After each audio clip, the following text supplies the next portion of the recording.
Good morning, students. Welcome all. Today we are going to start with the new chapter, that is lesson number 3, Force and Pressure. So let us go on page Force and Pressure. Yes, students, this is our page number 14. Can you recall what is a force? A stationary object on which no force is acting remains stationary. An object in motion continues to move with the same speed and direction when no force is acting on the object. This is Newton's first law of motion. Students, here they have given some pictures to observe. You can see over here the man is pushing the car in the first picture. In second picture you can see a boy is pulling his dog, and in third picture you can see the boy is kicking the ball. So in that these all three pictures you can see the various actions done by the persons. Okay, so this is the force they are applying on the object. Now let us see one video for this force. We hear the usage of this term many times in our day-to-day life. We might not know that we're using it. Opening a door, riding a bicycle, lifting an object are few of the most common things that we perform in our daily lives, and all these require a force. What is a force? Consider a ball lying on the ground at rest. It's not moving. Suppose this player here wants to pass this ball to his teammate who is standing on the other side of the pitch. How will he do that? He needs to make this ball move in the direction of his teammate. So he will kick the ball in the direction of his teammate.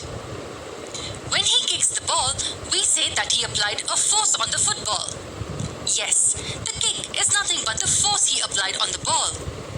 Now suppose that we have a desk here at point A. A person wants to move this desk from point A to this point B. Again, how will he do that? Here, he will push the desk towards point B. In this case, we say that the person applied a force on the desk in order to shift it. The push here is the force that the person applied on the desk.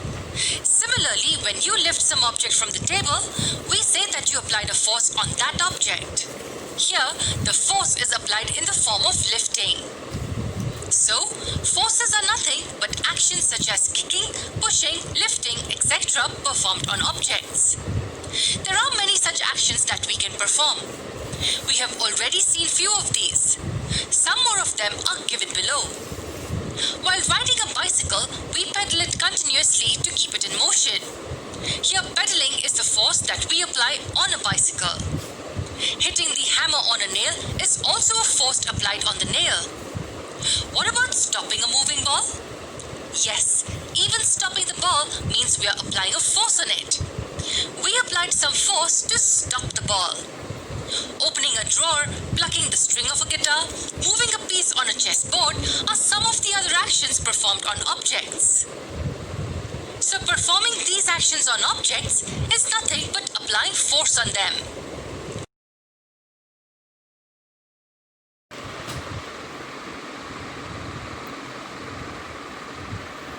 Second topic here is contact and non-contact forces. In figure 3.1, a car moves in forward direction when a man applies force from behind. A reluctant dog is being pulled by his master, and a boy playing football is kicking the ball away. What do you observe from these? A force acts on two bodies through an interaction between them. As I have told you, the persons in the picture are applying the force on the object. So that is, there is an interaction between the object and the person. Now, as seen in figure 3.2, iron nails get attracted to the pole of a magnet due to magnetic force. So this force is called as electrostatic magnet. A coconut is falling from the coconut tree. Objects due to the force of gravity. When a comb gets rubbed against hair, small pieces of paper kept on a table get attracted to the comb. The comb has an electrostatic charge and there is an induced opposite charge on the pieces of paper and the pieces stick to the comb. In figure 3.1, see here in figure 3.1, that is in these pictures, you can see over here a force is seen to act through a direct contact of the object or via one more object. Such a force is called as contact force. Here you can see, students, the force is applied by a person to the object. Okay, so this is the object from via one more object, from one object to one more object. So this is called the contact forces. You can see here the contact is applied to the forces directly, things directly.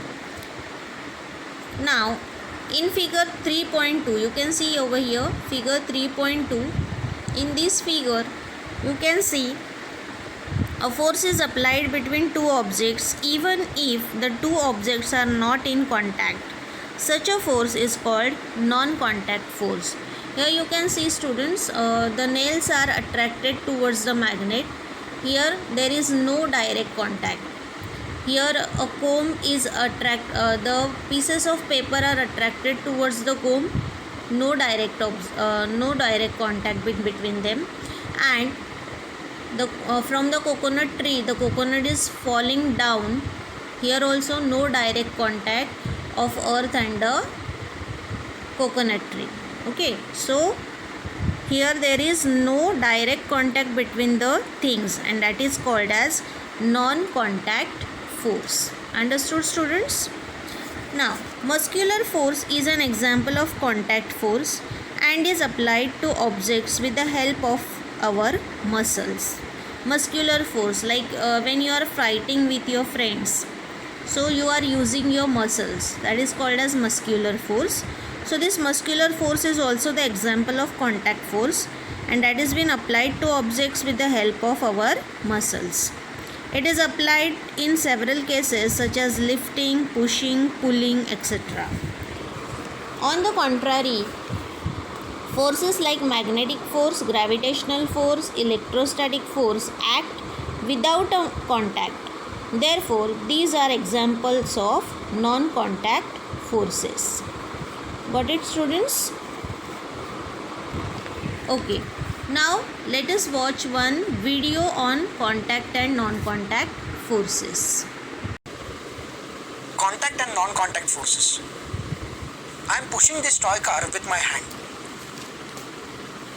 While here I am moving it with the help of magnet. Is there anything different between these two movements? Now let us look at another example. I am lifting these paper pieces with my hand. I am lifting these paper pieces with the comb after rubbing it with my hair. Can you tell what was the difference between these two movements? Moving of car and lifting of paper involved touching of hand to the actual object being moved. In other instances, magnet was used to move the car. We know that similar poles of magnet repel each other. Small magnet attached to the car and magnet in hand repelled each other. And charged comb was used to lift the paper pieces. A comb with your hair resulted in accumulation of electrons on the comb. These electrons have charges associated with it. They are not moving, they are static. Hence, it is called as electrostatic force. As you know, external force is required for an object to move. In the example we just saw, there were two types of forces, contact forces and non-contact forces. When force is applied by touching the object, it is called contact force. When force is applied without touching the object, it is called non-contact force.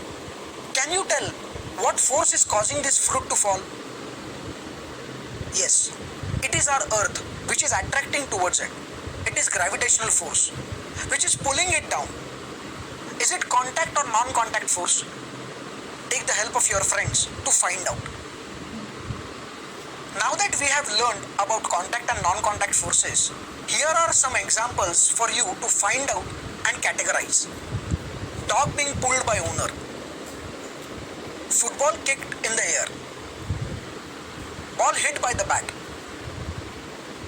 Fridge door getting closed automatically. Soft drink can moved by a charged PVC pipe. Children engaged in the fight. Magnetic force, electrostatic force, and gravitational force are non-contact forces. Muscular force is an example of contact force. Friction. Now we will see what is friction. When a ball is kept on a table and pushed a little, it moves ahead and gets slow and stops. See, when you are pushing a ball, it goes to a little ahead and then it stops. A car running on a plain road travels some distance and stops after the engine is switched off. This is because of force of friction between the ground surface and the object in motion. In the absence of frictional force, the object would have remained in motion. Frictional force is very useful in daily life. While walking, we push the ground behind with our feet. In the absence of friction, we will slip and will not be able to walk. All the objects in motion have a frictional force acting on them, which is acting in the direction opposite to the direction of motion. You must have seen that one tends to slip over banana peel on the street. Similarly, one can slip due to mud. Both these examples occur due to reduced friction. Here they have given a particular to try this. Take 2 plastic bottles with rectangular shape. Close their openings by fitting the lids tightly. Keep 2 small bar magnets on them and fix them neatly using the sticking tape. See, like this you have to do. Then fill a big plastic tray with water and leave the 2 bottles floating with magnets at the top. Take one bottle near the other. If the north pole of the magnet is near the south pole of the other magnet, the bottles will head towards each other because unlike poles attract each other. Students, you all know that the unlike poles of a magnet attract towards each other. So here also, if the bottles, on the bottles as we have stick the magnet, if the north pole of the magnet is near the south pole of the other magnet, the bottle will head towards each other because unlike poles attract to each other. Observe what will happen when the directions of the bottles are changed. We can observe change in the motion of the bottles without any direct contact. This means that there exists a non-contact force between the 2 magnets. Okay, so here you have learned about static electricity in the previous standard. Electrostatic force is a non-contact force. To verify this, which experiment will you perform? Okay, so this is the other thing for use your brain power. You just have to think for that. Now let us see one video on friction. Let me take this compass box and try to push it. It takes some effort to move it forward. What is preventing its movement? I am pushing. I am applying force. Direction of my force is towards your right. There must be some other force which is trying to oppose this. This force is called friction. When 2 objects in contact move relative to each other, there is a force which resists the movement. This force is called friction. Frictional force acts in a direction opposite to the movement. If movement is in this direction, then frictional force will be in this direction.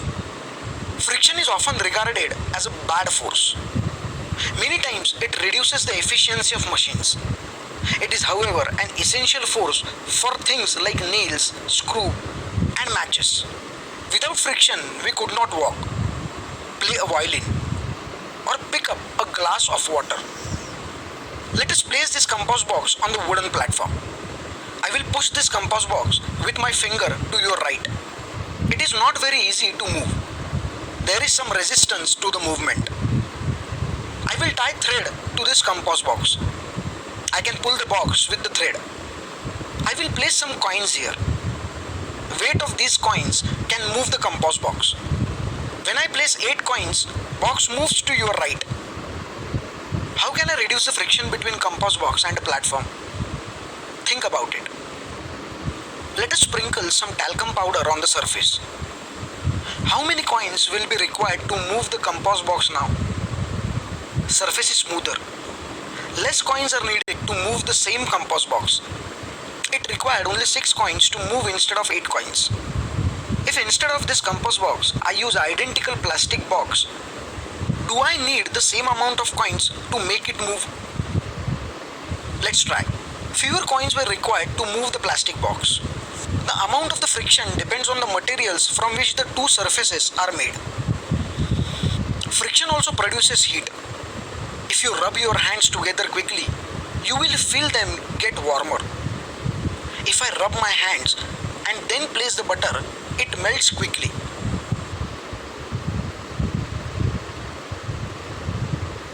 Let me rub my hands like this. This video is taken by normal camera. Instead of normal camera, we can also capture this movement of hands with thermogram. This camera captures various regions of heat on my hand. Very hot areas are indicated by yellow color and colder areas are indicated by violet color. You can see the yellow region where heat is generated due to friction. Let us take this compass box. Let us slide it on a table by giving it a gentle tap. Now spray water on the table, simulating a light shower of rain. What happens now when you give the object the same size tap? Now add a few drops of vegetable oil on the surface of the water and give the same tap. What happens now? This is similar to a situation in rainy seasons on road. Roads are wet and there is an oil spill from the vehicles. It is very dangerous to ride on these roads. Vehicle might skid and cause an accident. When I place this duster on the table, are all areas of the duster in contact with all areas of the table? I mean 100% of it? Not really. At very minute level or microscopic level, it looks something like this. Only a small fraction of the total area is in contact. It looks like mountains and valleys.